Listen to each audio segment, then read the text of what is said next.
verdad. Yo sé que a ustedes no les preocupa, pero bueno.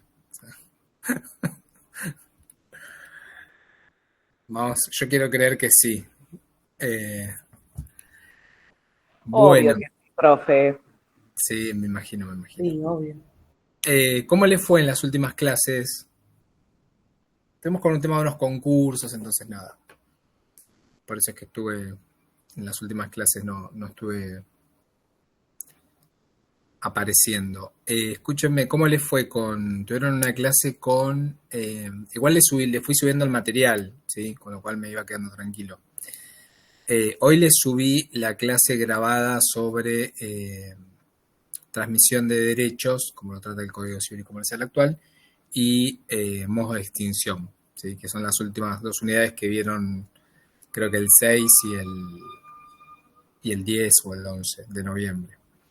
Es decir, ya les había subido la clase, pero hoy les subí una clase grabada donde doy toda la explicación del tema, ¿sí? Cuéntenme cómo les fue en la última clase, en la de modos de extinción. Tuvieron la última clase, ¿no?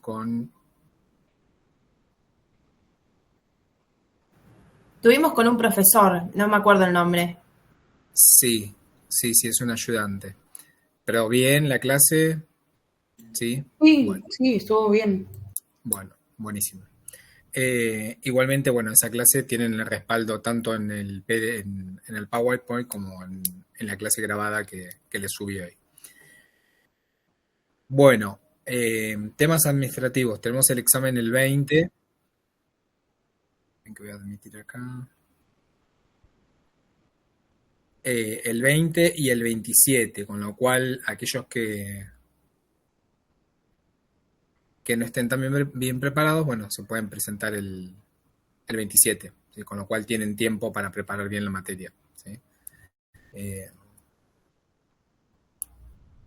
Muchos se presentan el 20, de los que están acá, algunos se presentan el 20, a Lautaro, Marisol, Micaela. Profesor, creo que somos más o menos 16. Ok, bien. Y el resto va a quedar para el segundo Sí, llamado. creo que son más para el 27 que para el 20. ¿Son más que? Son más la cantidad de personas para el Sí, 27 que para sí, el 20. sí. Bien. Consultas, dudas, preguntas. Ya tuvimos un primer, digamos, parcial, con lo cual saben cómo es la modalidad, cómo es la evaluación. Algunos solamente, digamos, tuvieron evaluación con Elisa, otros conmigo, entonces, pero más o menos conocen, ¿sí? La idea de la clase de hoy era, bueno, si tenían alguna duda puntual, pues la realidad es que todo el material ya lo vimos. Si quieren, lo único que podríamos, más allá de evaluar alguna duda. Ahí, Eliana, ¿levantaste la mano por algo? Sí, pensé que ya podíamos hacer las preguntas, Sí, pero obvio. ¿Sí? Dale. ¿pregunto o...? Ah, Sí. en el tema de cesión de créditos, Sí. en los caracteres, el Ujú. último carácter no lo entendí. ¿A cuál? Dice que es conmutativo y habías explicado, yo estuve siguiendo la materia con los videos, que conmutativo se refiere a que está determinado, a diferencia de ser aleatorio. No, dice que el crédito puede ser aleatorio, pero la cesión no. No entiendo qué significaría que un crédito sea aleatorio. Que sea aleatorio, o sea, lo que quiere decir es que tiene el carácter de conmutativo, independientemente de que el crédito sea aleatorio. Lo que quiere decir es que es independientemente de que el crédito después se termine o no cobrando, ¿sí? Vos cuando cedés, o sea, cuando cedés el crédito es conmutativo en el sentido de que asegurás, ¿sí?, que la obligación existe, que tiene todos los caracteres, etcétera. Lo que no le podés asegurar es la aleatoriedad del crédito, en el sentido de que después se puede o no cobrar, ¿sí? En ese sentido es aleatorio, ¿sí? sea, Aleatorio sería aleatorio quiere decir que conlleva un alia, un riesgo, ¿sí? O sea, aleatorio viene de alia, de riesgo. Por ejemplo, si yo te transmito a vos un crédito que tengo a mi favor, ¿sí?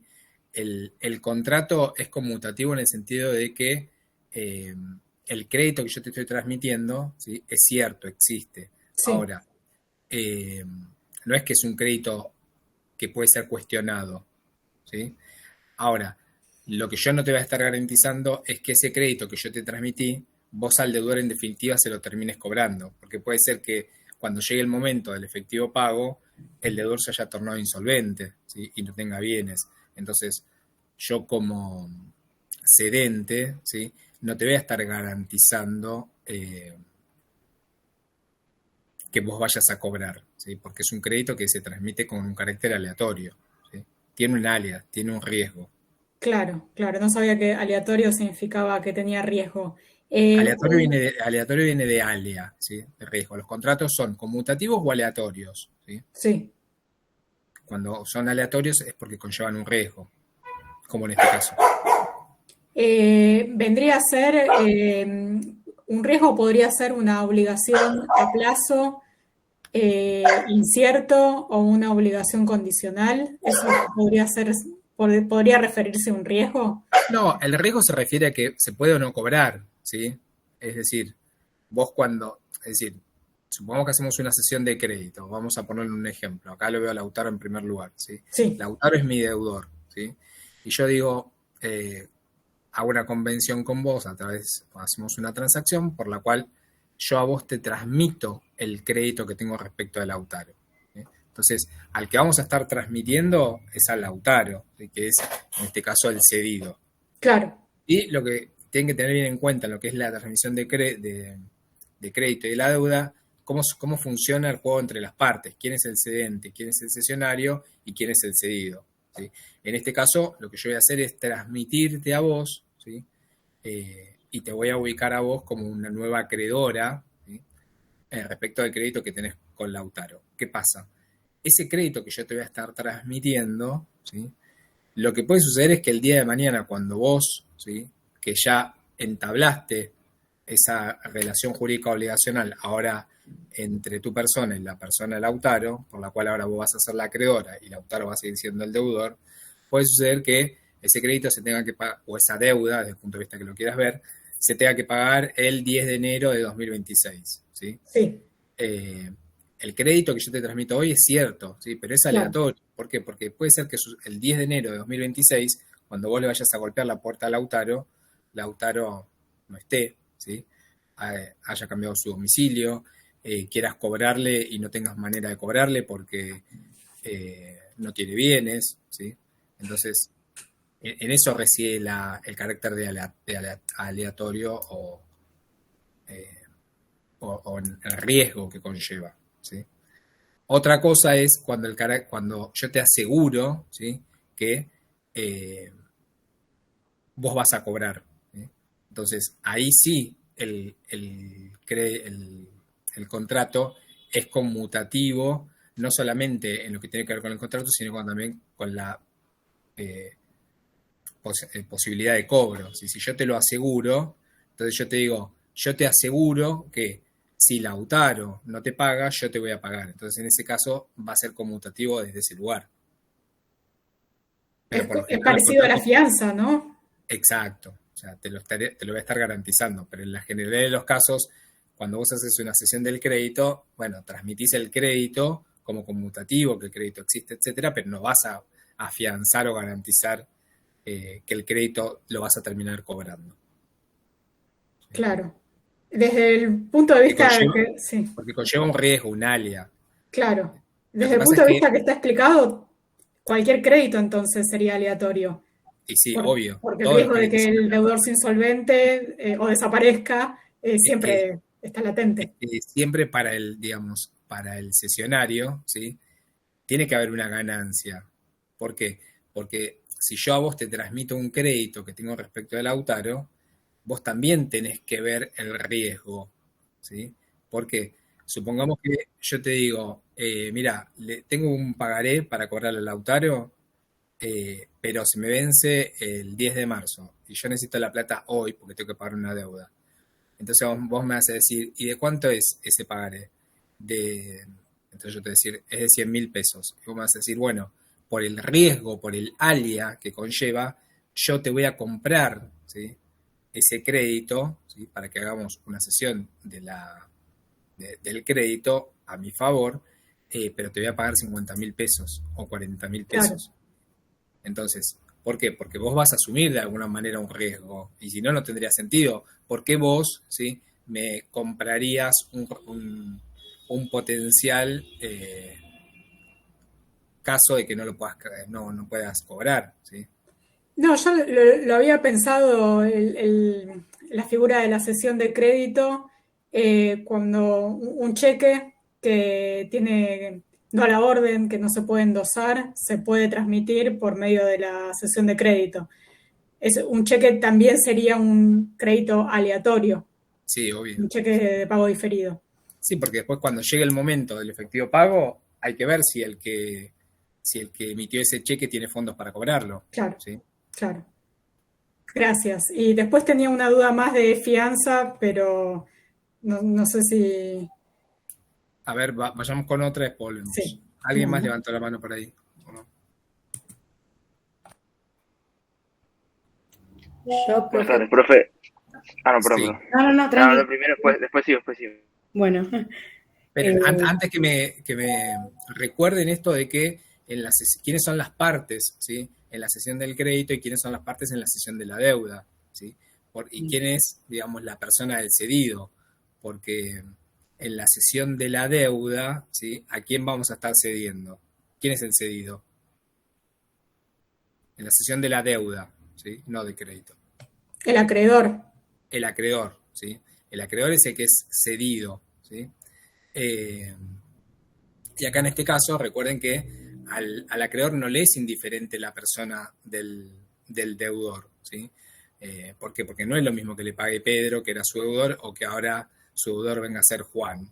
Entonces, en este caso, el cedido, que es el acreedor, es parte del contrato. ¿Por qué? Porque se necesita de su consentimiento, de su conformidad para que opere la cesión de la deuda. Si no hay consentimiento, entonces lo que va a pasar es que el deudor originario no va a quedar desvinculado, y en el caso de que el nuevo deudor no cumpla, bueno, tendrá que cumplir el deudor originario. ¿Se acuerdan de eso? ¿Lo vieron? ¿Sí? ¿No? Sí. ¿Sí? Sí, creo que sí. profe, Bueno, perdón. a lo que voy es esto. Ahí te dejo, Meca. Sí, no, perdón, disculpa. Pónganse en cuando estudien, ¿sí?, para que no se les complique tanto. Bueno, si hablamos de tres partes, ¿quién es el cedente? ¿Sí? ¿Quién es el cesionario y quién es el cedido? ¿Y por qué en algunos casos el cedido es parte y por qué en otros casos no? ¿Sí? En la transmisión del crédito, cuando el acreedor le transmite a un nuevo acreedor, al deudor le es indiferente, ¿sí?, la persona del acreedor, porque en definitiva él tiene que pagar. Si le tiene que pagar a Pedro o le tiene que terminar pagando a Juan, para él es lo mismo, ¿sí? Entonces, acá el cedido, que es el deudor, no es parte en la cesión del crédito. Pero ojo, ¿sí?, porque el cesionario, dentro de sus obligaciones, tiene que notificarle al cedido que ha operado esta cesión del crédito, porque él tiene que saber quién es el acreedor con el cual se va a liberar. ¿Por qué? Porque si yo soy el cesionario, ¿sí?, o nuevo acreedor, como quieran llamarlo, y no lo notifico al deudor, bueno, el deudor va a tener como conocimiento de que su acreedor es el acreedor originario, con lo cual puede durante ese interín pagarle, puede llegar a hacer algún tipo de algún modo de extinción, como una compensación o lo que fuese, y en definitiva, cuando yo lo notifico de que ha operado la cesión, quizás esa obligación ya fue extinguida, ¿sí?, por cualquier medio. Y justamente esta defensa después me la va a oponer. Y yo voy a decir como nuevo acreedor, pero pará, si el acreedor era yo, bueno, no me notificaste, entonces yo con anterioridad me comporté con dentro de la relación jurídica obligacional con mi acreedor originario, porque hasta que vos no me notificás, yo no sé de la existencia de esta cesión del crédito. ¿Se entiende? O sea, tiene que ver con una cuestión de que ustedes tienen que razonar cómo funciona y a partir de ahí van a poder desprender todos los efectos. ¿Sí? Entonces, como ABC es quién es el cedente, quién es el cesionario y quién es el cedido. ¿Sí? En qué casos el cedido es parte y en qué casos el cedido no es parte. ¿Y por qué es parte y por qué no es parte? ¿Sí? Si hacemos el razonamiento, nos va a resultar más fácil comprender, digamos, cómo funciona. Ahora sí, Mica. Sí, disculpe que lo interrumpí. No. Parece una pregunta tonta, pero me está costando ordenar bien cómo es las obligaciones en la clasificación de la prestación. O sea, en cuándo yo puedo aplicar una obligación y que sea simplemente mancomunada o solidaria o congruentes o disyuntivas, comunicativas. Es como que me está costando el paso a paso. No sé si se entendió, perdón. Siempre que estamos en obligaciones en las que haya pluralidad de sujetos, ¿sí? A ver, espérenme un segundo.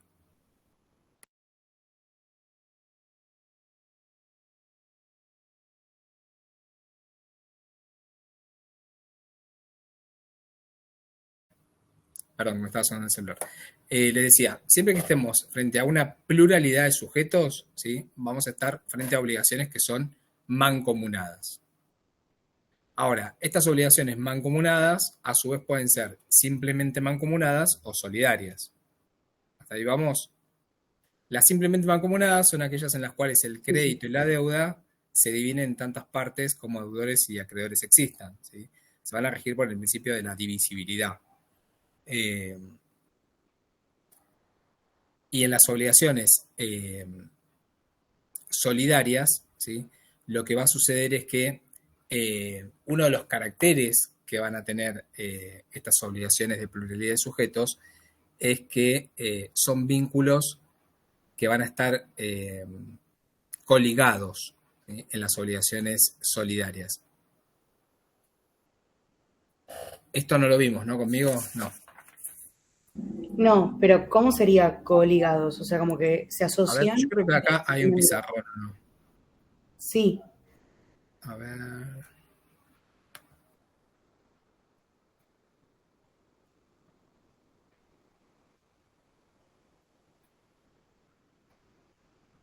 Me parece que acá no, ¿no? ¿En suma hay o acá hay?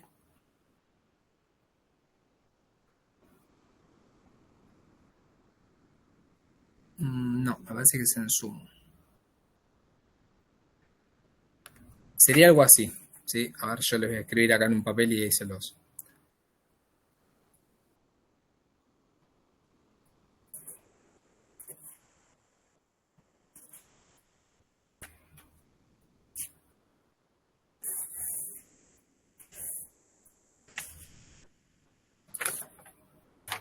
A ver, ahí se ve el papel.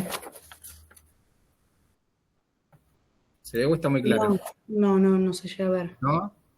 No, ¿No se ve? apenitas. Sí, se ve un poco. Ahora sí, ahí sí. Ahí sí. Sí, profe, sí se ve. Entonces, acá un ejemplo de una obligación de... No me ven a mí, pero bueno, yo voy a estar acá. Acá lo que tenemos es una pluralidad de sujetos ¿qué? ¿Pasivos o activos? ¿Qué les parece? Pasivos. Pasivos, activos. Acá Eliana dice pasivos. ¿Vamos bien? ¿O son activos? Para mí son activos. En el dibujo dice activos y pasivos. No dice activo. Dice acreedor, deudor 1, deudor 2. Es un tipo de obligación. En obligación de... Para mí son activos. General, ¿Son activos? A ver, esperen, de a uno. A ver, alguien empezó. ¿Son activos? A ver. Son en una obligación común, van a ser activos, el acreedor va a ser un único activo, y una obligación de dar o de exigir, Sí, será el deudor, los deudores los que tengan que restituir al acreedor algo así era, ¿no? Pero... A ver, ¿alguien Perdón, más? yo tengo como que la parte de la tasa activa es justamente que cualquier acreedor puede reclamar la totalidad al deudor y la pasiva No, pero sería varios deudores. tasa activa y tasa pasiva no es. O sea, no sé de dónde sacaste eso. Ese concepto no sé. Tiene Ese que ver con concepto las tiene conjunciones conocimientos. de las obligaciones. Tiene que ver con un tema de conjunción, puede ser. Son No, pasivos porque el activo es el acreedor, el que tiene que exigir el que le paguen es el acreedor. ¿alguien más? Para mí son activos, porque son los que tienen la obligación de dar el objeto en este caso. A ver, ¿alguien más? A ver. Yo entiendo que lo que está de obligaciones mancomunadas, que habíamos dicho, era la característica de multiplicidad de sujetos y No, que pero puede no ser habla una mezcla de los dos. a ver, bajemos. No importa si es una obligación simplemente mancomunada, si es solidaria. ¿Qué les parece? Si tenemos una pluralidad de este lado, ¿sí? De la relación jurídica, ¿es una pluralidad activa o pasiva?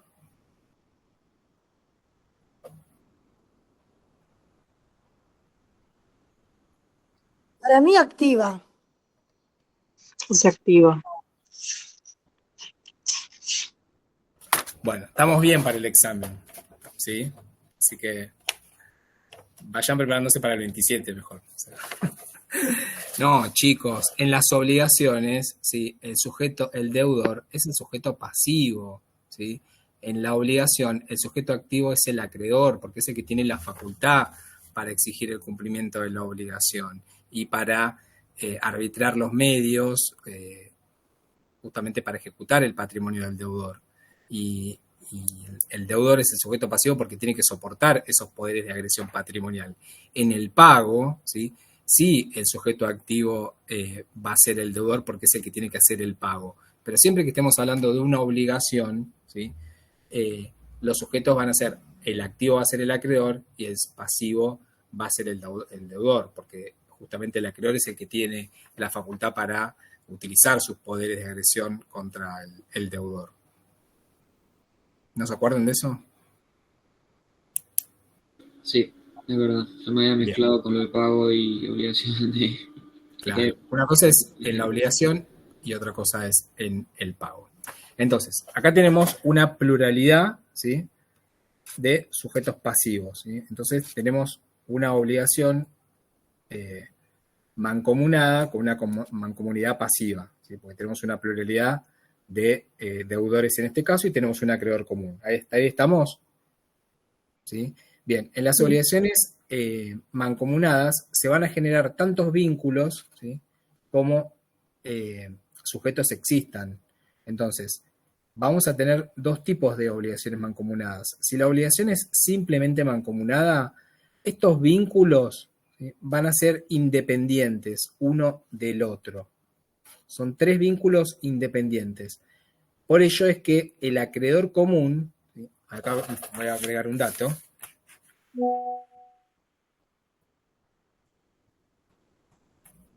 Supongamos que estos tres codeudores, ¿sí? Asumen una deuda de 100.000 pesos. En el caso de que la obligación sea simplemente mancomunada, el acreedor común, como los vínculos son independientes, ¿sí?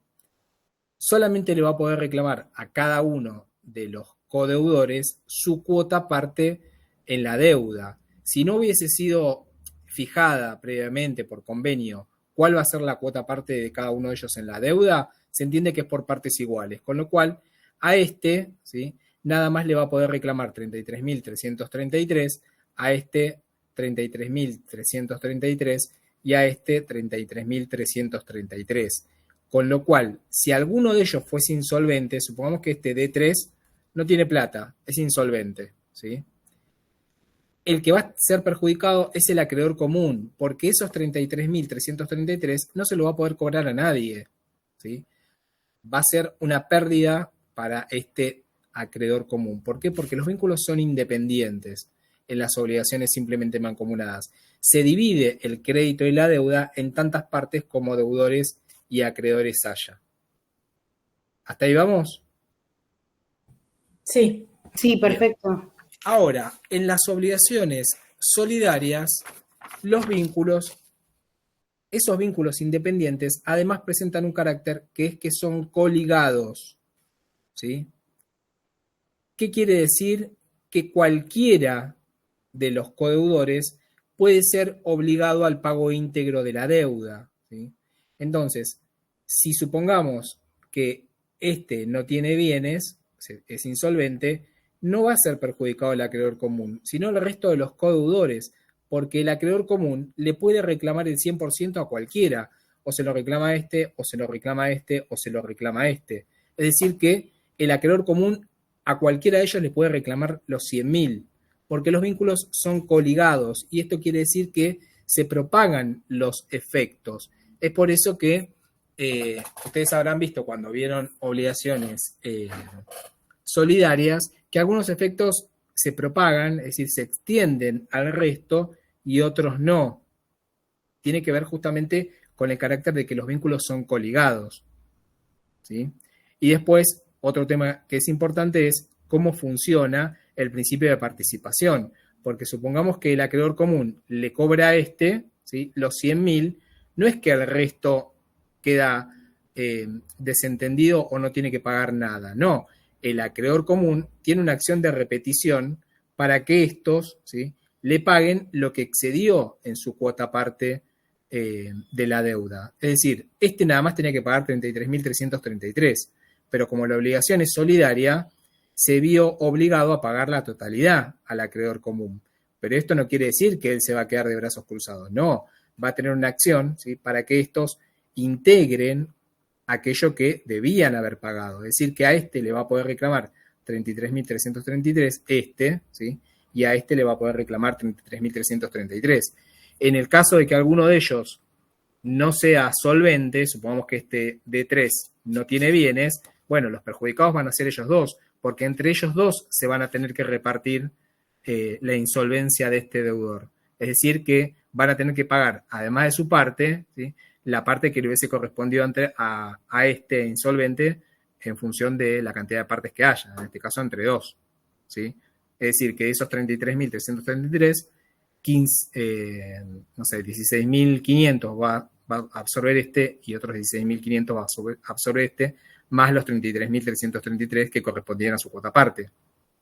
O sea, se puede dar a entender que los otros deudores pueden pasar como acreedores para reclamarle al primer deudor principal. Tiene una acción de repetición, sí. Ok. Una consulta, ¿el término mancomunado y simplemente mancomunado se pueden usar indistintamente? ¿Significan lo mismo? No, no significan lo mismo, porque las obligaciones de pluralidad de sujetos son mancomunadas, ¿sí? El concepto mancomunidad quiere decir pluralidad de sujetos. Ahora, dentro del género mancomunidad, hay que derivar dos géneros, ¿sí? Uno es el simplemente mancomunado o el solidario. Según si el crédito se fracciona y los vínculos son independientes, va a ser simplemente mancomunado. Ahora, si es solidario, bueno, todos pueden ser llevados al pago íntegro de la deuda. Gracias. Es como si fuese el género y las especies, ¿sí? Bien, lo que es muy importante también que vean y que estudien es qué pasa dentro de estos supuestos. Bueno, qué pasa con el pago, ¿sí? Cuando paga uno, extingue la obligación para el resto, propaga los efectos. La prescripción opuesta por uno de ellos favorece al resto, ¿sí?, porque la obligación ya se torna prescripta para todos. La constitución en mora de uno de ellos, ¿sí?, perjudica también al resto, porque propagan los efectos justamente porque estamos frente a un vínculo que es coligado, ¿sí? Ahora, cuando estamos en obligaciones simplemente mancomunadas, lo que va a suceder es que si uno de los deudores queda constituido en mora, bueno, eso no va a perjudicar al resto, porque son vínculos que son independientes. ¿Se entiende? Pregunta. Sí, sí. En el solidario. Sí, En el solidario, entonces, si uno entra en mora, se propaga el resto y en el simplemente mancomunado no. exacto. Perfecto.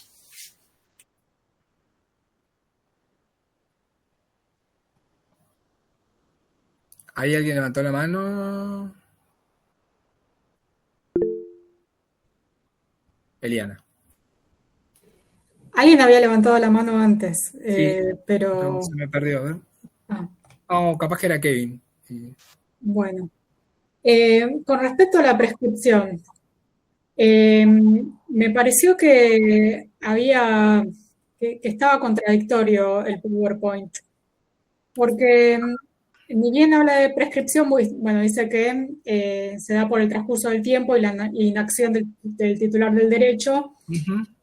y dice que es la extinción de los derechos o la adquisición de las cosas ajenas. Eso ni bien empieza. Y cuando termina el PowerPoint, cuando termina Sí. con prescripción, dice que la diferencia principal con la caducidad es que se extingue la acción y no el derecho. O sea, en la primera parte del PowerPoint dice que lo que se extingue es el derecho y en la última parte del PowerPoint lo que dice es que se extingue la acción. Sí, pero no está mal. O sea, Sí. ¿por qué? Porque la prescripción, tenés dos tipos de prescripciones, ¿sí? La prescripción puede ser liberatoria o O adquisitiva. adquisitiva. Nosotros la que estudiamos es la liberatoria. Sí, Es decir, que el deudor se libera de la obligación por el transcurso del tiempo y la inacción del titular del derecho, porque de alguna manera lo que se quiere garantizar es la seguridad claro, que no hay obligaciones mutua eternas. y claro, que uno no quede, digamos, obligado eternamente, si el acreedor no activa, bueno, prescribe la acción. Esta es la liberación, la prescripción liberatoria, ¿sí? Que es la propia del derecho obligacional. Pero la prescripción adquisitiva lo que te va a permitir no es que te vas a liberar, sino que vas a adquirir un derecho, ¿sí? Claro. Un derecho real de propiedad, ¿sí? Por eso, cuando ustedes vean, estudian Usucapión. Sí. derechos reales, claro, van a ver a través del Instituto de la Usucapión que cuando pasan 20 años y una persona realiza actos posesorios y no hay ninguna turbación de esa posesión es pacífica, y la tiene durante más de 20 años, lo que la ley le permite es, a través de la prescripción, es adquirir el derecho a esa propiedad, ¿sí? Por eso es que hace referencia a esa adquisición de derechos, porque en realidad lo que adquirís es un derecho, ¿sí? Claro. El tema, y cuando vos hablás de la diferencia entre la prescripción y la caducidad, ¿sí? Es que en la prescripción lo que prescribe o lo que se extingue, mejor dicho, hablando correctamente, es la acción y no el derecho, ¿sí? En la caducidad lo que se extingue es el derecho, no la acción, ¿sí? Entonces, supongamos que hablamos, las caducidades, ¿sí? Pueden ser legales, procesales, etc. Una caducidad procesal es un plazo para apelar, ¿sí? Entonces, o un plazo para formular un alegato. Entonces, si pasa el plazo que establece la ley, no es que vos después de los 10 días que tenés para alegar, podés alegar. ¿Sí? Pues el jugador te va a decir, no, ya caducó el derecho. Usted tenía 10 días para alegar y no lo hizo, listo. O sea, pero el proceso sigue, ¿sí? Claro. Lo que vas a perder es ese derecho procesal, ¿sí? Entonces, no es que se extingue la acción. En cambio, cuando se extingue la acción por la prescripción, quiere decir que vos no la vas a volver a iniciar esa acción, ¿sí? claro. Entonces, en el parcial, si me preguntan qué es la prescripción, Es la contesto extinción de que es la la acción. extinción de la acción, no De la del acción. derecho. No, de la extinción. Lo que en la prescripción, ¿sí? Lo que se ataca es la acción y en la caducidad lo que se ataca, por decirlo de alguna manera, es el derecho. Ah. Bueno, en el PowerPoint dice extinción del derecho, por eso me dije, bueno, esto está contradictorio, porque al final de todo, encima dice que los pagos espontáneos no pueden ser repetidos, que tiene sentido, porque si el derecho no se extinguió, el pago puede ser recibido. Si se hubiera No, extinguido el ahí derecho, me parece que, no me acuerdo sí, cómo o sea, ahora, pero me parece que está hablando de los deberes morales, ¿sí? Porque cuando una obligación está extinguida, ¿sí? vos lo que no tenés es acción, ¿sí? Claro. Es decir, si hablamos de un deber moral, como es una obligación que está prescripta, ¿sí? Bueno, el acreedor no tiene acción para exigir el cumplimiento, pero si el deudor voluntariamente paga, ¿sí? El derecho autoriza al acreedor a retener lo que ha recibido en función de esa obligación prescripta, pero en función de que estamos hablando de un deber moral. ¿Y por qué? Porque acá lo que va a jugar, ¿sí? Es el vínculo, ¿sí? Y en este caso el vínculo no va a ser por acción, sino que va a ser por excepción. ¿Por qué? Porque si el deudor, ¿sí? Supongamos que paga una obligación que no debía, hay un pago sin causa, entonces ahí sí tiene acción de repetición el deudor. ¿Se entiende lo que quiero decir? Claro, claro. Sí, sí, sí, porque no está, Claro. no se extinguió el derecho, sino la acción. Claro, o sea, suponga, voy a un El ejemplo. derecho existe todavía. Claro, para que quede claro. Supongamos que, acá Facundo, que es el único que está en pantalla aparte de vos, Facundo tiene una deuda para conmigo, ¿sí? Prescribió la deuda, ¿sí? Pasaron los 3 años para que se la reclame, prescribió, listo. Y Facundo, después de pasado el plazo de prescripción, viene y me la paga, ¿sí? ¿Por qué el derecho me autoriza a retener ese dinero? ¿Sí? Ese sería un ejemplo. Claro. Y el otro ejemplo sería, supongamos que Facundo viene y me transfiere a mí 500.000 pesos, o sea, pero él no tenía ninguna deuda para conmigo, ni yo era su acreedor, ni él era mi deudor. Entonces, ahí como hay un pago que no tiene ninguna causa, es que Facundo va a tener una acción de repetición para volver a recuperar eso que es de él, ¿sí? ¿Por Claro. qué? Porque hizo un pago indebido, un pago que Claro. no tiene ninguna causa. En cambio, en la otra acción, lo que hay es un deber moral, pero este deber moral habilita justamente porque hay una obligación que, si bien está prescripta, se mantiene el vínculo no como acción, sino como excepción, ¿sí? ¿Se Perfecto. entiende? Sí, sí, sí.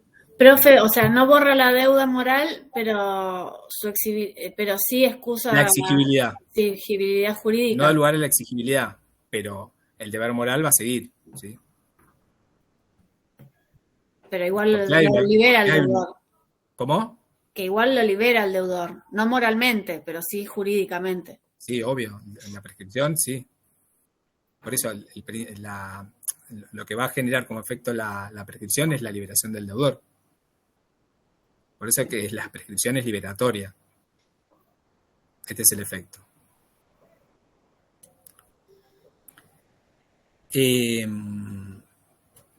En cuanto a los modos de extinción, ¿sí? Sí me interesa que les quede claro los medios de transmisión, ¿sí? La cesión del crédito y la cesión de la deuda, un poco ya los encuadré, ¿sí? Quiénes son los sujetos, ¿sí? Cómo funciona, quiénes son las partes, por qué son partes, en qué casos se requiere y no la autorización o el consentimiento, mejor dicho, del cedido, ¿sí? Y por qué. Una cuestión de razonamiento, ¿sí? De lógica. Cuando se cede la deuda, al acreedor no le es indistinto, como le decía, porque él contrató con este deudor porque sabe que es solvente. Pedro no sabe si es solvente o no. O sea, entonces, bueno, ahí se necesita el consentimiento expreso para que quede consolidada la cesión de la deuda, y si no, bueno, quedará obligado el deudor originario en caso de incumplimiento. Una consulta, en el caso de la cesión, ¿sería Sí. correcto decir que el cesionario se subroga en el lugar del cedente? ¿Estaría bien usado el término subrogar? No, se le transmiten, ¿sí? Es una transacción por la cual se le transmiten todos los créditos, acciones y garantías que tenía el contratante, ¿sí? Que sería el acreedor originario. Gracias. Sería como una especie de subrogación, pero no es una Pero no es subrogación. una subrogación. No es una subrogación, sino que es una transacción por la cual se transfieren derechos. Bueno,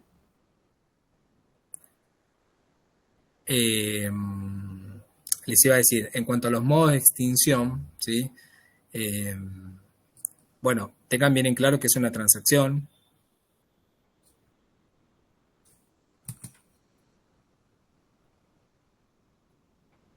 esto de que cuando las partes se hacen concesiones recíprocas, extinguen obligaciones litigiosas o dudosas. ¿Sí? ¿Qué es la compensación? ¿Sí? ¿Qué tipo de compensaciones estudiamos? La compensación voluntaria, la compensación legal, la compensación judicial. ¿Qué es la novación? ¿Sí? ¿Qué tipos de novación hay? Novación objetiva, novación subjetiva, esto es por cambio de sujetos o por cambio del objeto de la causa. ¿Sí? Recuerden que en la novación lo que se hace es las partes se ponen de acuerdo para, justamente, tienen que tener un requisito rector, la novación, que ¿cuál es? Se sustituye una obligación por otra nueva. ¿Cómo? A ver, Gabriela. Que en la novación se sustituye una obligación por otra nueva. Sí, pero ¿qué requisito tiene? O sea, tiene un requisito que es fundamental, la novación. Chao. La voluntad de las dos partes. ¿Y cómo se llama eso?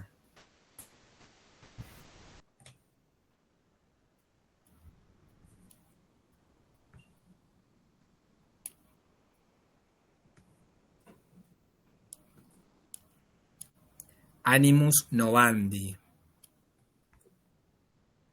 La característica principal que tiene la novación es el animus novandi, la intención que tienen las partes de dejar sin efecto una obligación y hacer nacer una nueva.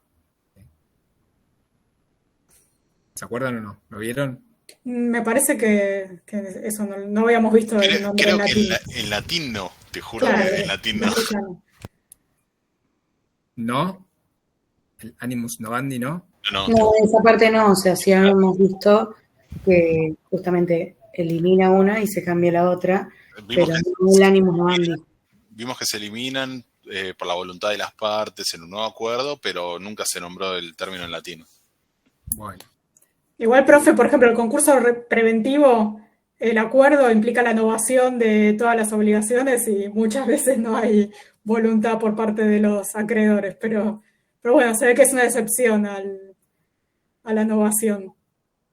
Sí, pero es otra novación, o sea, es otro concepto de novación. La novación tiene varias definiciones, ¿sí? Desde el punto de vista obligacional como modo de extinción, tiene como característica el animus novandi, ¿sí? La intención de las partes de extinguir una obligación y hacer nacer una nueva, ¿sí? Porque si no, a ver, una pregunta de examen. Ahí me dieron el pie. Igualmente, en el video que yo les subí hoy, ¿sí? Se habla del animus novandi. No sé, ¿alguno lo vio? No creo porque se lo subí de la tarde. Nadie lo llegó a ver, ¿no? No, estuve cursando. Bueno, ahí se habla del animus novandi, así que quédense tranquilos que lo van a escuchar, ¿sí? Pero supongamos que hay una sustitución, porque el animus novandi, o sea, en realidad la novación, ¿sí? Puede ser subjetiva, eso ya lo dijimos, por cambio en el deudor o por cambio en el acreedor, ¿sí? Supongamos que se modifica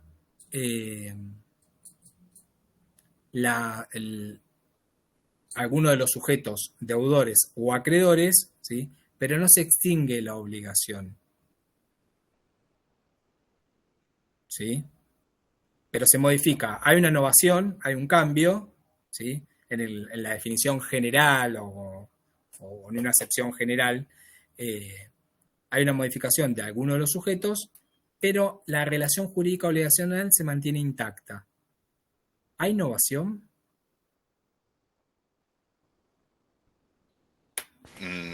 Para mí no, porque la novación era el intercambio del objeto en este caso. No, la novación puede ser subjetiva o objetiva. Bueno. Puede ser en los sujetos, subjetiva o objetiva en el objeto o en la causa. La novación sería, supongamos que tienen claro, ¿no? Cómo sería un ejemplo de novación, ¿no? Bueno, supongamos que me dijeron que lo vieron. Lo vimos en teoría, la pero clase. el único ejemplo práctico que se me ocurría era el del concurso de acreedores, Claro, pero no. justamente no es voluntario eso. Supongamos que yo le alquilo a Eliana una casa, ¿sí? Entonces, nuestro vínculo jurídico obligacional tiene como objeto, como causa, ¿sí? El alquiler de un departamento que es de ella. ¿Bien? Yo tengo un contrato durante de acá 3 años o 2 años, lo que hayamos pactado, ¿sí? A los 3 meses le digo, che, Eliana, me encanta el departamento, o sea, me enamoré, o sea, es lo más, o sea, ¿me lo querés vender? Y Eliana dice, ¿sabes qué? Lo pensé, me dice, pero nunca se dio la oportunidad. Dale, te lo vendo. Entonces, yo tengo una relación jurídica obligacional hoy con Eliana en función de ese contrato de locación, ¿sí?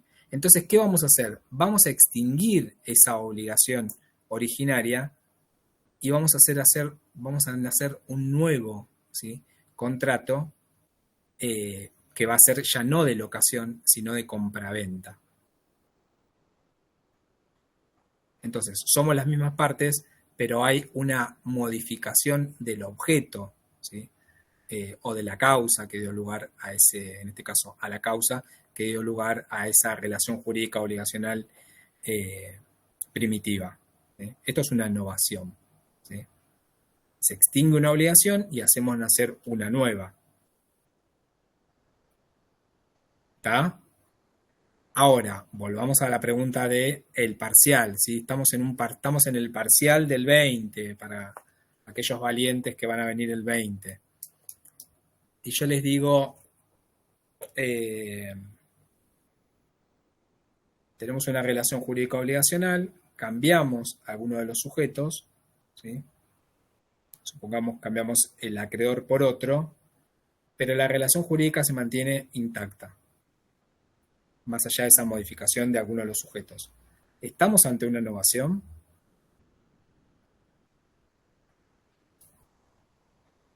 Yo creo que no. ¿Puedes repetir? Sí. Porque no entendí. La pregunta es, ¿tenemos una relación jurídica obligacional entre, acá lo veo a Facundo. Estoy con Facundo, es mi acreedor, ¿sí? Y yo soy su deudor. Tenemos una obligación, X, no importa. Y Facundo me propone cambiar de acreedor, ¿sí? Me dice, ahora la acreedora va a ser Eliana. Pero la relación jurídica es la misma, la mantenemos intacta. La misma causa, el mismo objeto, todo. Yo creo que sí, porque, o sea, se puede cambiar objeto, sujeto y causa, pero la obligación, con la obligación nueva. Claro, sería una innovación subjetiva. ¿No es una innovación subjetiva? Sí. Porque estás cambiando de sujeto. Por eso, se puede cambiar de sujeto con la obligación nueva. ¿Otra opinión de los del 20? Yo creo que no, por una cuestión de que justamente la obligación se extingue y se crea otra nueva, entonces ya desaparece. Si la relación jurídica obligacional se mantiene intacta, nunca podemos estar ante una innovación, porque para que exista innovación, justamente tenemos que estar ante un caso en el cual se extingue la obligación originaria y se hace nacer una nueva. En el caso del ejemplo, vamos a estar en presencia de ¿qué? Una cesión. De una cesión, ¿sí? De una cesión del crédito. Volviendo al ejemplo del departamento. Si... Esperen, pará, pero ahí está claro lo del ejemplo. Sí, sí. Sí, el resto, porque me miran así como diciendo, Gabriela, ¿sí? Si la relación jurídica, ¿sí?, se mantiene indemne, intacta, y se modifica alguno de los sujetos, estaremos en un caso de cesión, ¿sí? Depende de cuál sea la parte que se transmita, bueno, será una cesión de crédito o será una cesión de la deuda. Para que Sí, o sea, siempre se tiene que cambiar la obligación, tiene que surgir una nueva obligación. Exacto, esa obligación y se genera una nueva. Desaparece, ¿sí? Y se hace nacer una nueva con alguna modificación, o en los sujetos o en el objeto. Si no, no estamos ante una innovación, ¿sí? Perdón, Liliana, ahora sí, por ejemplo. Una novación subjetiva, volviendo al ejemplo del departamento, Sí. sería, si yo tengo un departamento que te alquilo a vos, y el departamento lo vendo, alquilado, y te digo, bueno, ahora el departamento es de esta persona X, y el contrato Exacto. de alquiler va a ser con la persona X. ¿Eso vendría a ser una novación subjetiva? Exacto. Yo tengo que consentir, ¿sí? Porque justamente tiene que haber animus novandi, en el sentido de que, pero para que exista innovación, lo que tenemos que hacer es extinguir la obligación, extinguir ese contrato y hacer nacer uno nuevo, pero ahora en cabeza del nuevo locador. Claro. Si vos se lo transmitís directamente porque le transmitiste el crédito, ¿sí? Pero el contrato sigue intacto, entonces en ese caso hay una transmisión de un crédito. Claro, claro. Claro, sí, sí. Yo Si no hay, como parte tengo que aceptar que ese contrato se extinga y que se hagan hacer uno nuevo. claro, ¿Sí? si vos no aceptás, yo le puedo transmitir por vía de cesión de crédito al Exacto. nuevo propietario. Exacto. Gracias. Sí.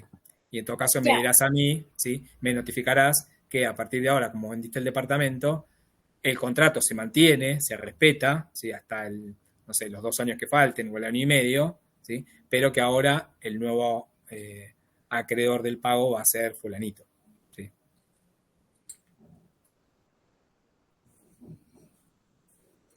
¿Por qué? Porque el deudor, al extinguir el crédito, ¿sí? En ese caso, bueno, puede hacer nacer un contrato que sea diferente, ¿sí? Con otras cláusulas, etcétera. Claro. Con otro precio, con otra extensión de plazo, lo que fuese.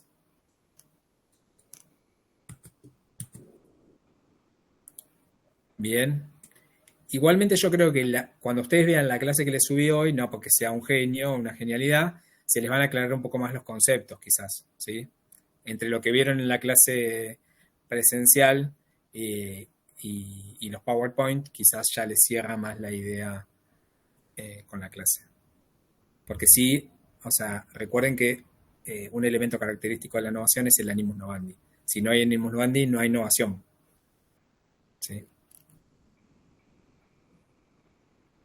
Bien. ¿Qué más? Yo tenía una pregunta sobre fianza, pero porque estaba en el PowerPoint, pero no sé si ya es como hilar demasiado fino. No vamos a preguntar sobre fianza, o sea, si querés podemos verlo, pero la realidad es que no va a ser un tema del A cual ver, lo borro, no, porque era un trabalenguas. A ver, los temas fundamentales para los que tienen que estudiar son responsabilidad civil, ¿sí? ¿Qué es la responsabilidad civil? ¿Cuáles son los principios de la responsabilidad civil? ¿Cuáles son los presupuestos que se tienen que dar para que exista responsabilidad civil? ¿Sí? La función preventiva, la función resarcitoria. Con esa estructura general ya a nosotros nos alcanza. Y no es que pedimos que conozcan en detalle mucho más. ¿Sí? Después, lo que tiene que ver con la clasificación de las obligaciones, un tema muy importante, además de las obligaciones mancomunadas, es lo que tiene que ver con las obligaciones de dar, ¿sí? Que es un tema que dimos, que creo que se los di yo, el de las obligaciones de dar cosas para constituir derechos reales. ¿Sí? Y para restituir a su dueño, ¿no? Sería la edición de derechos reales y para restituir a su dueño, creo. Era en ese caso. Ay, no te escucho bien, por favor. ¿Ahí se me escucha bien? A ver. ¿Escritura qué decías? Escritura sí, pero después ya no. Sí, no, de restituir a su dueño. Eso me refería. Sí. Sí, las obligaciones de dar cosas ciertas para constituir derechos reales, para restituir a su dueño, para transferir su uso, para transferir su tenencia, ¿sí? Lo que tiene que ver con las obligaciones de dar cosas ciertas para constituir derechos reales, la importancia del instituto de la tradición, ¿sí? Esto es la entrega voluntaria de la cosa.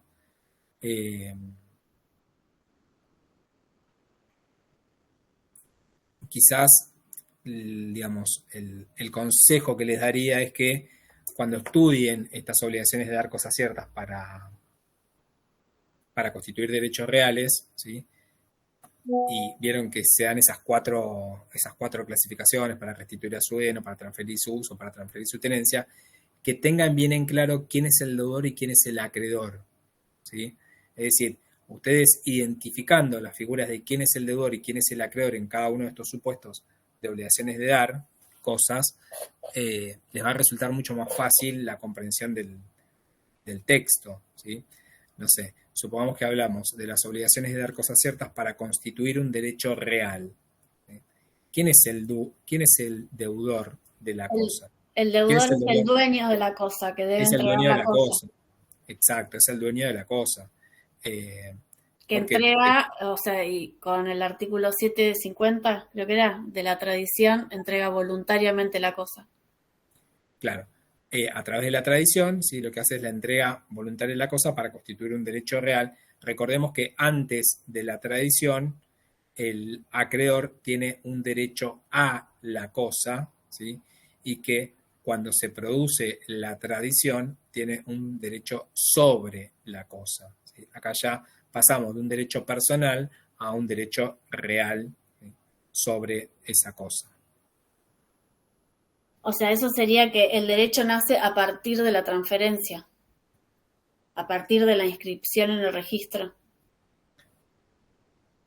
Depende, o sea, si estamos hablando de bienes inmuebles, los efectos son declarativos, y si hablamos de bienes muebles registrables, como son los autos, los efectos son constitutivos de derechos. ¿Se acuerdan o no?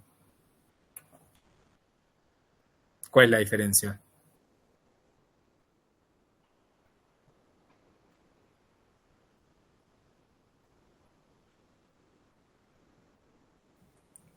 ¿Puedes repetir la pregunta?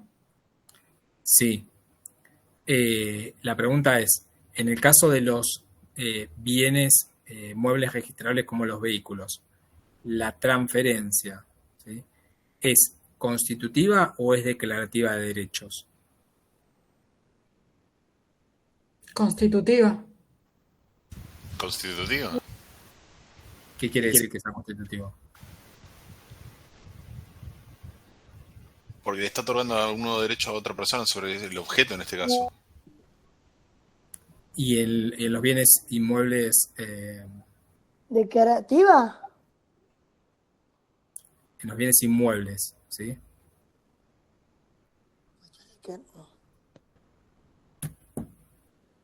¿Cuál es la diferencia entre un efecto constitutivo y un efecto declarativo?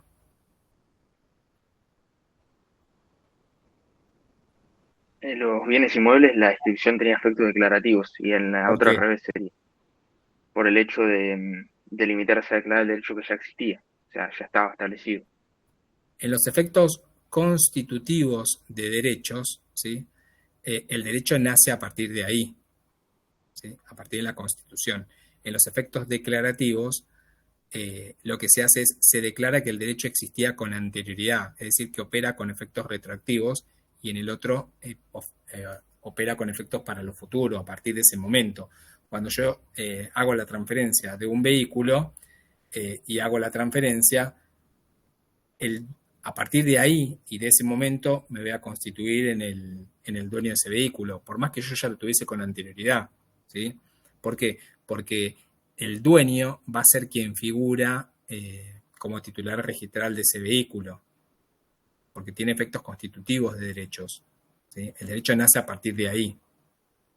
Ahora, cuando hablamos de los bienes inmuebles, los efectos son declarativos de derechos, porque se declara que el derecho yo ya lo tenía con anterioridad. ¿Con anterioridad a qué momento? Al momento que se hizo la venta, que se puede haber hecho por un boleto de compraventa, y el plazo que duró poder hacer la escrituración, bueno, yo seguí siendo el dueño de esa propiedad.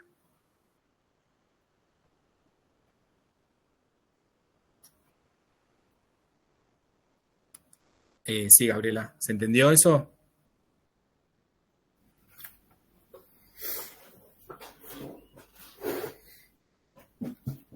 Sí. Bueno. Profe, otra pregunta distinta. No sé a qué venía esto de los efectos constitutivos y declarativos. Creo que alguien preguntó, ¿no? Bueno, no importa. Dale, Gabriela, perdón. Que dijo que iba a ser importante en el parcial. Los presupuestos, usted hizo más hincapié en los presupuestos de la acción resarcitoria, que son 4. Sí, en esos. Bien, pero en los presupuestos de la acción preventiva. Uh-huh. Sí, esos, ahí lo que se exige es la antijuricidad, ¿sí? Y la previsibilidad en la causación de un daño, su continuación o su agravamiento. O sea, la existencia de un riesgo o amenaza del daño. Que haga previsible la causación del daño, su continuación o su sea, agravamiento. serían esos 2, no serían los 4 como la antijuricidad, factor de atribución. No, porque no se exige ni el factor de atribución ni el daño, ¿sí? El daño, realmente la acción preventiva opera o funciona en una etapa antes de la causación del daño. Pero en la resarcitoria sí esos 4. Sí, si esos presupuestos, si los 4 presupuestos. Hubiese, no hay responsabilidad civil. Si no hubiesen esos 4, no hay responsabilidad. Perfecto. Sí. Yo les había dicho que cuando estamos en un caso hipotético, lo que hacemos es un análisis de supresión hipotética. Esto quiere decir, empiezo a verificar uno a uno y si en el camino alguno de ellos no está, bueno, descarto que exista responsabilidad civil en ese caso. Bien.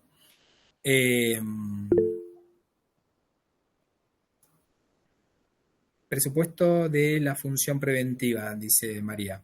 Bueno, para que exista función preventiva tenemos que estar frente a una acción o una omisión antijurídica que haga previsible la causación de un daño, su continuación o agravamiento, y no es necesaria la existencia de la presencia de un factor de atribución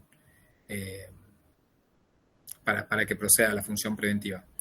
Esto es artículo 1710 y artículo 1711. Igual en el PowerPoint que yo les subí, bueno, ahí están los presupuestos, ¿sí?, de la acción preventiva.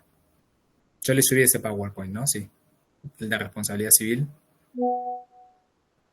Sí. Bien. Sí. ¿Sí o no? Sí.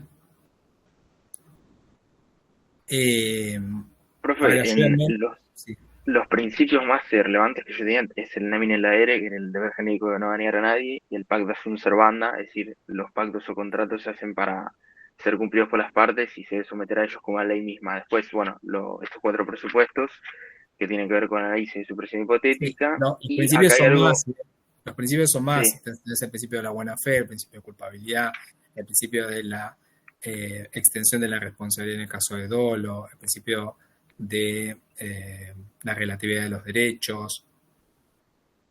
No son solamente esos 2, pero bueno, esos son los más relevantes. Claro, los más relevantes por eso. No, y acá tenía el tema de cuando la responsabilidad era sin intervención de cosas o con la cosa, el factor de atribución iba a ser subjetivo y que solamente el factor de atribución iba a ser objetivo cuando el daño causado por el riesgo o vicio de la cosa, que eso era cuando vimos factores de atribución. Que era un requisito, no nos vamos a meter, la verdad es que en el examen no nos vamos a meter eso porque es hilar demasiado fino. Sí quería, ¿sí?, que ustedes ya, digamos, lo empiecen a analizar desde un lugar un poco más jurídico para, digamos, para el devenir de la carrera, ¿sí? Porque, o sea, esto por lo general no se estudia mucho y después nos encontramos con muchas lagunas porque no entendemos cómo funciona, etcétera.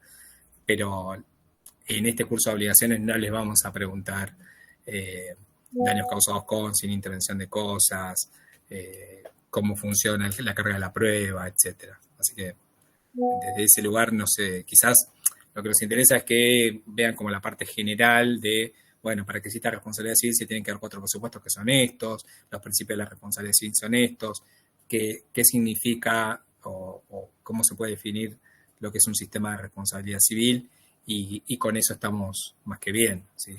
Profe, y en cuanto a la clasificación de las obligaciones sí. Modales, sí. condicionales, sí. Todo eso. Sí, la respuesta es sí. Sí, sí. Obligaciones condicionales es como ir a un parque de diversiones. O sea, para los que les gusta, ¿no? Y para los que no, o sea, también es como esa pesadilla. El tema de protección de crédito que vimos después de responsabilidad y, bueno, antes de toda la clasificación de obligaciones. Pará, ahí te dijo, Facundo. Obligaciones condicionales, sí, chicos, por favor, estudienlas, ¿sí? cuando que esté la condición, cuando es suspensiva, cuando es resolutoria, si se produce el hecho condicionante, si fracasa el hecho condicionante. ¿Qué quiere decir que se produzca? Quiere decir que fracase. Cuando está pendiente, ¿sí?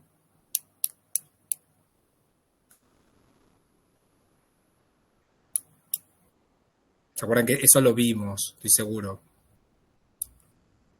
¿No? Recuérdenme porque yo estoy en muchos cursos y la verdad que no sé. Sí, suspensiva es okay. Cuando el hecho es condicionante, está pendiente y el acreedor tiene un derecho en expectativa o en suspenso. Que le permite realizar algunas medidas de protección de ese crédito. Y resolutoria se extingue si ocurre el hecho previsto. Exacto. Se extingue el hecho condicionante, que es un hecho futuro que es incierto, que puede o no suceder. Sí, por ejemplo, te voy a prestar mi departamento hasta que llegues de viaje. O sea, llegó de viaje, se tiene que resolver. No, porque ese no es un hecho condicionante. O sea, a ver, no sé dónde sacaste ese ejemplo, pero yo no jamás puedo haber dicho eso. Ese ejemplo no... Era un ejemplo de que nunca salió de mi boca. Si la persona se recibía, le iba a regalar un auto. Porque el hecho condicionante es un hecho que puede o no suceder, ¿sí? Si cuando vos vuelvas de viaje, tiene que ver con un plazo, ¿sí? No sabemos cuándo, pero en algún momento va a suceder que vuelvas, ¿sí? ¿Y cuál sería un ejemplo resolutoria? Condición resolutoria. No, a lo que voy es que ahí no hay un hecho condicionante, ¿sí? El hecho condicionante es un hecho futuro e incierto, que puede o no suceder, como si yo diga, bueno, si te recibís en diciembre, tal cosa o no tal cosa, ¿sí? Entonces, puede o no suceder, te podés o no recibir, ¿sí?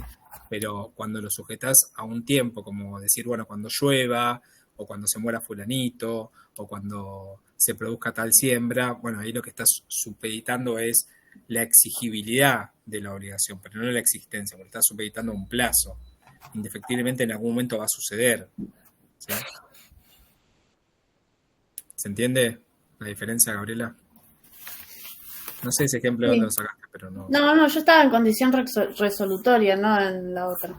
No, pero yo yo fui un escalón antes. Lo que te planteé es que ahí no estás en un caso de una obligación condicional, porque para que estemos frente a un hecho condicionante, el hecho tiene que ser incierto en el sentido de que puede o no suceder, ¿sí? Si va a suceder, pero no sabes cuándo, estás frente a una obligación a plazo y no frente a una obligación condicional. La resolución es que se va a extinguir la obligación. Es como si yo dijese, bueno, mira, estamos en mayo, ¿sí? Si en diciembre no te recibís de abogada o de abogado, el auto que te di me lo tenés que devolver. O sea, entonces ahí, si llegamos a diciembre, ¿sí?, de 2025 y se produce el hecho condicionante, que es que no se recibió de abogada, se produce la extinción del derecho. Entonces me tenés que devolver el auto, ¿sí? Si fracasa el hecho condicionante, porque en realidad te recibiste de abogado, porque el hecho condicionante, ¿cuál era? Que no te recibas, ¿sí? Pues yo te dije, si vos no te recibís de abogada, me devolvés el auto, ¿sí? Entonces, si vos te recibís de abogada, fracasa el hecho condicionante, ¿sí? ¿Se entiende? Porque el hecho condicionante era que no te recibas. Entonces, si no te recibís, se produjo el hecho condicionante, se produce la extinción del derecho, me tenés que devolver el auto. ¿Me siguen o no? Yo no sé, veo la cara de Eliana y como diciendo, ¿de qué está hablando? Decime si no o me parece a mí. No, está. No, entiendo. Ok, bueno. Pero luego en la obligación de dar cosas ciertas, también está de género y dar dinero. Sí. Fungir, no nos vamos a meter fungir. ahí. No nos vamos a meter tanto en obligaciones de dar dinero, de valor, porque les vamos a complicar la vida, realmente.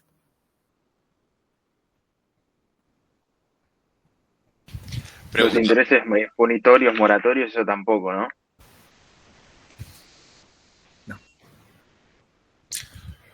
Las obligaciones condicionales, Sí. ¿las vimos en clase o estaban en un video? Porque hay algunos videos que yo no pude ver. No, la vimos en clase, ¿no? O sea, están en los videos, pero la vimos en clase. Porque te juro que yo en clase no las recuerdo. Me Por eso parece que fue virtual, ¿no? Alguien que me ayude a hacer memoria.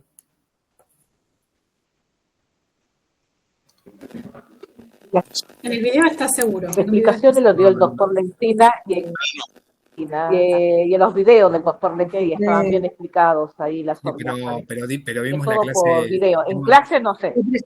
clase virtual. En clase la nombró el ejemplo, profe. El ejemplo de si se recibe. Si No, se pero vimos, recibe, seguro, yo les dije hay que diferenciar si el hecho condicionante se produjo, si el hecho condicionante fracasa, si el hecho condicionante te juro que esa está parte yo no pendiente. la recuerdo y voy todas las clases. O sea, no es que No, pero fue virtual. Creo que fue presencial, que fue el día que tuvimos que cambiar de aula. Fue virtual. Ah, ok. No sé, ¿ya se sabe el aula en que vamos a rendir? No, Y si... entiendo que va a ser la 217. Y va, la otra vez fueron un rato antes, o se va a dar en el horario de clases. Pregunto porque eso me condiciona porque tengo que rendir otro examen, entonces... Quizás lo que damos es la opción a partir de las 4, ¿sí? No mucho antes, aquellos que puedan llegar un ratito antes, más que nada para que después no se extienda tanto el horario. Sí, para la del 27, que van a ser bastantes, quizás empezamos mucho más antes, quizás empezamos a partir de las 3, pero no quiere decir que tienen que venir a las 3, sino que aquellos que tengan la disponibilidad vienen más temprano, más que nada para evitar que se produzca un colapso a partir de las 5, porque imagínense, si son 60 que vienen a rendir el 27, nos tenemos que quedar hasta las 10 de la noche. Igual el examen es bastante, ya conocen la modalidad, son 4 que se sientan al mismo tiempo y vamos pasando y es bastante rápido, ¿sí? Pero en principio, yo ahora después le voy a preguntar a Elisa,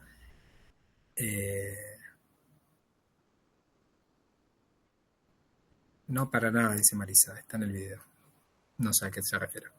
de lo condicionante. De las obligaciones condicionales. No, pero estoy seguro que lo vimos, chicos. O sea, Profe, el tema de protección del crédito, que Sí. sea lo más relevante ahí, porque habías hecho creo que algo de acción directa, subrogatoria, pero bueno, Acción también tenía que directa ver y con los efectos de las obligaciones. Quizás sí, acción directa y acción subrogatoria, ¿sí? ¿Cuál es la diferencia? Esto de que el producido ingresa directamente o no en el patrimonio del deudor, ¿sí? ¿Qué requisitos tiene que tener la acción directa con diferenciación a la acción subrogatoria?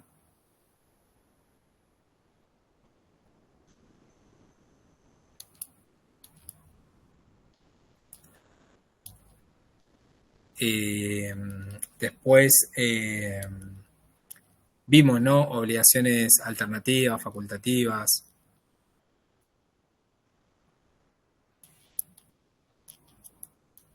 Sí, disyuntivas.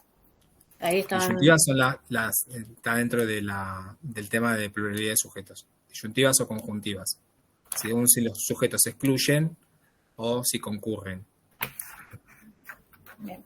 Las obligaciones disyuntivas es A o B, ¿sí? Los que van a estar obligados. En las conjuntivas, ¿sí? Los sujetos concurren, es A y B. Eso sería dentro de las mancomunadas. Exacto. Dentro de las obligaciones con pluralidad de sujetos.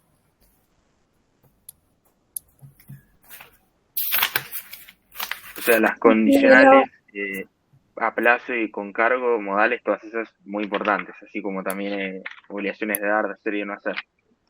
Sí.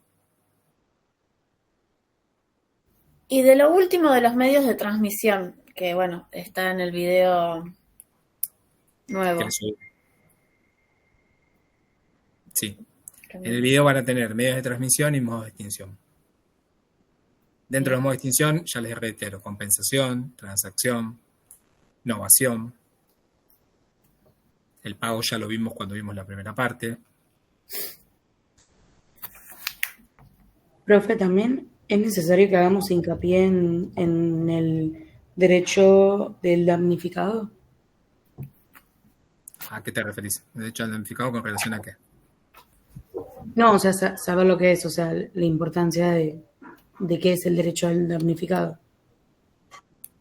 Pero así como suelto es como muy genérico el derecho al damnificado. Quizás, me imagino que estarás hablando de responsabilidad civil. Sí. Es como muy genérico. ¿Qué es el derecho al damnificado? O sea, no. ¿O cómo se aplicaría el derecho del damnificado en esa responsabilidad civil? La reparación del daño, la prevención del daño. Por eso es como muy genérico. Así que no. Entiendo que no. O sea, sí, la respuesta sería no. Bien, no te metas en algo que no. Quiero, Marisa, ¿levantaste la mano? No. ¿Quién levantó la mano? Yo quería preguntar, pero no sé si se escucha bien. ¿Va a ser oral o escrito, profe? No, oral. Los exámenes son ¿Oral orales. o escrito? No, oral. Los exámenes son orales. Listo. Lo que pasó en el primer parcial es que algunos chicos estaban como muy nerviosos y bueno, pero es que fue directamente en el recuperatorio y antes de que pierdan la materia, yo les dije, bueno, hagamos una cosa, háganlo escrito para evitar que vayan a perder la materia, pero si no el examen es oral.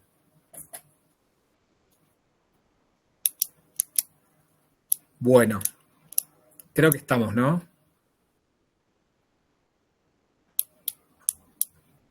Sí. Sí, profe. Igual cualquier cambio de aula y eso lo van a ir avisando en el grupo. Sí, ¿verdad? bueno, sí, igual lo vamos a definir bien. Yo le dije 217, pero quizás es otra aula. A veces lo que hacemos vamos al departamento, sí, depende. O sea, porque estamos más en el departamento de Derecho Privado tenemos como una sala con una mesa, estamos más cómodos. El aula, la 217, la tenemos solamente en ese horario y vienen, nos sacan, entonces capaz que después se los vamos a decir eso, así que no se preocupen.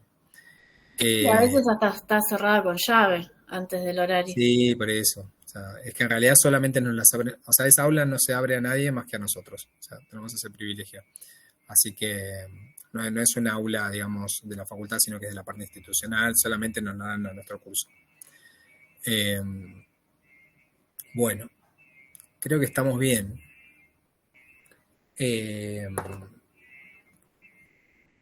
Éxitos, chicos. Para los del 20 y para los del 27 también, obvio. ¿Sí? Gracias, profe. Gracias, profe. Gracias. Les va a ir bien, tranqui. ¿Sí? Estudien, si siempre vinieron a las clases, siempre, o por lo menos me escucharon un poco, van a saber por dónde ir y por dónde no. ¿Sí? Gracias, profe. Más que nada para focalizar la energía a donde hay que focalizarla. ¿Sí? Bueno, muchas gracias, profesor. Profe, muy amable, muchísimas gracias. Muchas gracias.